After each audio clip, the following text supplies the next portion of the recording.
ಶಾಲಾ ಶಿಕ್ಷಣ ಮತ್ತು ಸಾಕ್ಷರತಾ ಇಲಾಖೆ ವತಿಯಿಂದ ಪ್ರಧಾನಮಂತ್ರಿ ಪೋಷಣ್ ಶಕ್ತಿ ನಿರ್ಮಾಣ ಯೋಜನೆಯಡಿಯಲ್ಲಿ ವಿರಾಜಪೇಟೆ ಮತ್ತು ಕಲ್ತೋಡು ಕ್ಲಸ್ಟರ್ ಮಟ್ಟದ 2023-24ನೇ ಸಾಲಿನ ವಿರಾಜಪೇಟೆ ತಾಲೂಕು ಮಟ್ಟದ ಅಡುಗೆ ಸಿಬ್ಬಂದಿಗಳ ಅಡುಗೆ ಸ್ಪರ್ಧೆ ಕಾರ್ಯಕ್ರಮ ಸ್ಥಳೀಯ ಸರ್ಕಾರಿ ಪದವಿ ಪೂರ್ವ ಕಾಲೇಜು ಸಭಾಂಗಣದಲ್ಲಿ ನಡೆಯಿತು.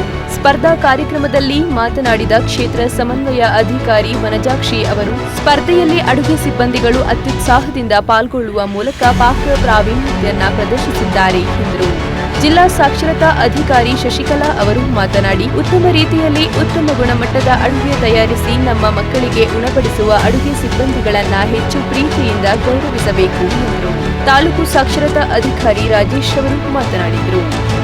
ಕಾರ್ಯಕ್ರಮದ ಅಧ್ಯಕ್ಷತೆಯನ್ನ ಎಸ್ಡಿಎಂಸಿ ಅಧ್ಯಕ್ಷ ಮೋಹನ್ ವಹಿಸಿದ್ದರು. ಸಿಆರ್ಪಿ ವೆಂಕಟೇಶ್, ಬಿಆರ್ಪಿ ಗೀತಾಂಜಲಿ, ಶಿಕ್ಷಕರಾದ ತಮ್ಮಯ್ಯ ಮತ್ತು ವಿವಿಧ ಸರ್ಕಾರಿ ಶಾಲೆಯ ಮುಖ್ಯ ಶಿಕ್ಷಕರುಗಳು ಉಪಸ್ಥಿತರಿದ್ದರು. ವಿರಾಜಪೇಟೆ ಮತ್ತು ಕಲ್ತೋಡು ಕ್ಲಸ್ಟರ್ ಮಟ್ಟದ ಎಲ್ಲಾ ಶಾಲೆಗಳ ಅಡುಗೆ ಸಿಬ್ಬಂದಿಗಳು ಸ್ಪರ್ಧೆಯಲ್ಲಿ ಅತ್ಯುತ್ಸಾಹದಿಂದ ಪಾಲ್ಗೊಂಡು ವಿವಿಧ ಬಗೆಯ ಖಾದ್ಯಗಳನ್ನು ತಯಾರಿಸಿದರು. ಸ್ಪರ್ಧೆಯಲ್ಲಿ ವಿರಾಜಪೇಟೆಯ ಜೂನಿಯರ್ ಕಾಲೇಜು ಸಿಬ್ಬಂದಿಗಳು ಪ್ರಥಮ ಬಹುಮಾನ ಪಡೆದರು. ಸರ್ಕಾರಿ ಮಾದರಿ ಪ್ರಾಥಮಿಕ ಶಾಲೆಯ ಸಿಬ್ಬಂದಿಗಳು ದ್ವಿತೀಯ, ಬಾಳುಗೋಡು ಸರ್ಕಾರಿ ಶಾಲೆಯ ಸಿಬ್ಬಂದಿಗಳು ತೃತೀಯ ಬಹುಮಾನ ಪಡೆದರು.